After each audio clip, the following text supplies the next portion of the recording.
Welcome to Blizzard Fire. We hope this video helps fire up your solution. In this video, I will show you how to make an easy cabbage recipe. First, let's get our ingredients ready. You'll need 1 medium head of green cabbage, weighing about 2 pounds. Begin by removing any loose outer leaves and the tough core. Then, chop the cabbage into roughly 1-inch pieces. Also, have on hand 1 medium onion, 2 cloves of garlic, 2 tablespoons of cooking oil, and your favorite seasonings like salt and pepper. Now, let's get cooking. Heat 2 tablespoons of your preferred cooking oil in a large skillet or pot over medium heat.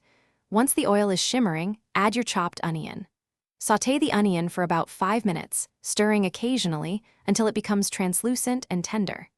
Next, add the 2 minced garlic cloves to the pan. Cook for just 1 more minute, stirring constantly, to release their fragrant aroma without burning them. It's time for the star of our dish. Add all of your chopped cabbage to the pan with the sautéed onions and garlic. It might seem like a lot at first, but it will cook down significantly. Stir everything together well.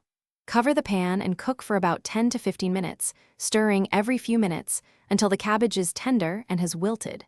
Season with 1 teaspoon of salt and 1/4 teaspoon of black pepper, or to your taste.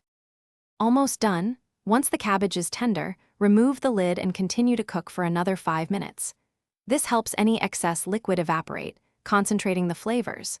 Give it a final taste and adjust the seasonings if necessary, perhaps a pinch more salt or a dash of your favorite herb. Your easy and delicious cabbage is now ready to be served.